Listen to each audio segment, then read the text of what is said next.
Namun apa yang terjadi?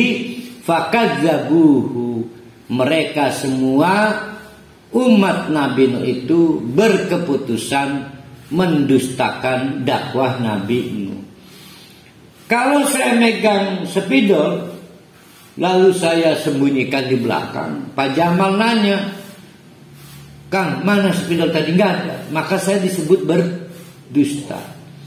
Fakadzabuhu, maka mereka berdusta. Karena sebetulnya mereka mulai sudah dapat menerima dakwah Nabi Muhammad. Banyak hal-hal yang sifatnya yang diterangkan oleh Nabi Nuh benar. Tapi persoalannya mereka takut. Takut miskin, takut susah, takut sakit, takut hilang kekuasaan, dan semuanya bersifat dunia. Mereka cuma tidak takut soal akhirat. Jadi problemnya itu. Maka mereka disebut fakadzabuhu fanajjainahu wa man ma'ahu. Maka dimulailah Allah menyelamatkan, membuat jalur evakuasi untuk Nabi Nuh dan sedikit pengikutnya. Wa najjainahu. Jadi sebelum azab datang, pasti ada jalur evakuasi dulu. Mungkin kita nggak cermat. Ada cerita-cerita pasti. Ya Allah, Kang untung Kang mau kita merunur situ. Coba ting-ting ku bating lamun naik merunur. Waduh mati kita. Dia ahli ibadah, dia kita pandang akhlaknya. Alhamdulillah diselamatkan Allah ya. Nah itu fanajjainahu, Allah lebih dahulu ya, menyelamatkan Nabi Nuh wa ma'ahu fil fulk dengan cara mengevakuasi ke dalam suatu kapal, wa ja'alnahum khalaifa, yang kemudian dengan sisa yang terangkut kapal itu maka generasi penerusnya silih berganti meneruskan agama tauhid atau agama Islam ini. Wa aghraqna, tapi sebaliknya wa aghraqna, kami tenggelamkan alladzina kazzabu bi ayatina, kaum-kaum Nabi Nuh yang sudah paham ajaran Nabi Nuh tapi tetap menolak, sehingga mereka disebut mendustakan ayat-ayat kami. Oke, kata Allah, fangdur. Sekarang buat kesimpulan. Kaifa kana akibatul munzarin, bagaimana sesungguhnya dampak buruk yang akan dialami oleh orang-orang yang mengingkari kebenaran. Jadi nggak berubah sunnatullahnya. Begitu lagi, begitu lagi, begitu lagi. Itu pelajarannya adalah panjangnya waktu dakwah. Ya, Nabi panjang waktu dakwah. Nah kita panjang nggak waktu dakwahnya? Nggak sepanjang Nabi, tapi efektivitasnya tinggi. Banyak anugerah Allah untuk jadi saluran dakwah. Dari internet, ada offline, ada online, bahkan kematian dapat kita dengar cepat lewat toa, lewat medsos, pengumuman alhamdulillah, diingatkan oleh Allah orang lain yang mati, kita belum dimatikan Allah, diingat lagi tobat. Terus lebih banyak peluangnya saat ini dibanding dulu ya. Jadi kalau ada berita kematian, tidak terhalang untuk kita bersyukur pada Allah. Ya Allah, alhamdulillah, saya masih diberi kesempatan taubat. Orang lain sudah keburu dimatikan.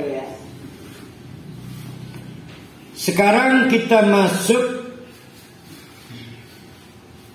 Belum ke Nabi Musa. Semua bahasna. Begitulah bergiliran.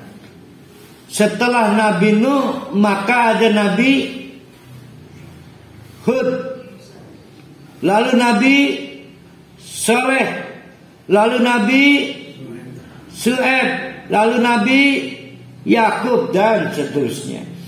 Maka tidak pernah putus summa ba'asna, maka kami kemudian kami utus min ba'dihi, setelah Nabi Nuh, rusulan, rasul Allah, ila qaumihim, kepada kaumnya masing-masing. Ada yang tingkat kecamatan, kabupaten atau kota di zaman itu ya. Faja'uhum, mereka semua dalam perjalanan dakwahnya itu membawa bil bayyinat, keterangan-keterangan yang paripurna, nggak perlu diperdebatkan lagi.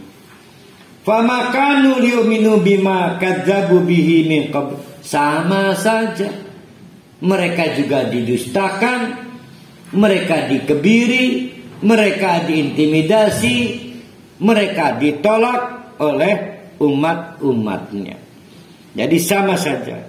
Kadzalika, demikianlah, natba'u ala qulubil mu'tadin, kami tanamkan rasa benci kepada orang-orang yang membenci dakwah para nabi. Jadi ini nggak berubah.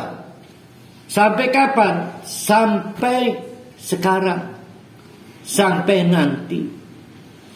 Nah, sekali lagi pada pengantar saya ingatkan, kita akan masuk ke paragraf kisah-kisah Nabi dalam rangka kepentingan Allah memulihkan psikis Nabi Muhammad agar tidak kecil hati dalam berdakwah, timbul gairahnya, timbul kepercayaan dirinya, termasuk kita ya yang sekarang menjadi umat dakwah.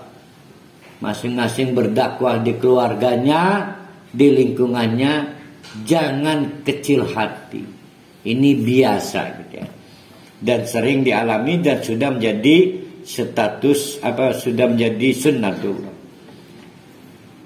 Summa ba'asna, kemudian kami utus setelah Nabi Nuh, Nabi Hud, Nabi Soleh, Nabi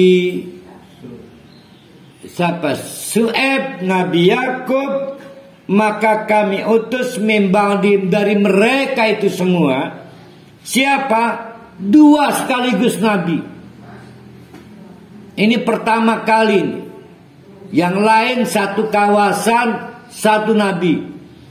Ini satu kawasan, tepatnya negeri Mesir, 2 Nabi, yaitu Nabi Musa alaihissalam bersama asistennya yang kita kenal dengan nama Nabi Harun alaihissalam.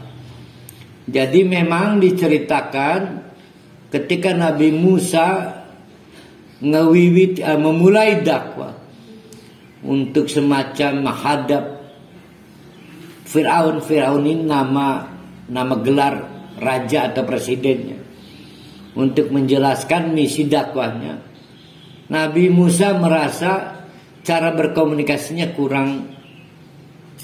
kurang pas untuk menghadapi sekelas Fir'aun, karena kan jangankan untuk menghadapi Pak Jokowi, banyak orang-orang mau menikahkan anaknya itu pinjam orang untuk pidato penyerahan pengantin, dia pinjam. Waduh, apalagi kita dipanggil Pak Jokowi itu bingung itu. Nah, Nabi Musa butuh kemampuan diplomasi yang juga Nabi, namanya Nabi Harun. Nabi Musa sendiri berdoa dan berdoanya terkenal. Rabbis rohli sadri wa yassirli amri wahlul 'uqdatam min lisani yafqahu qawli.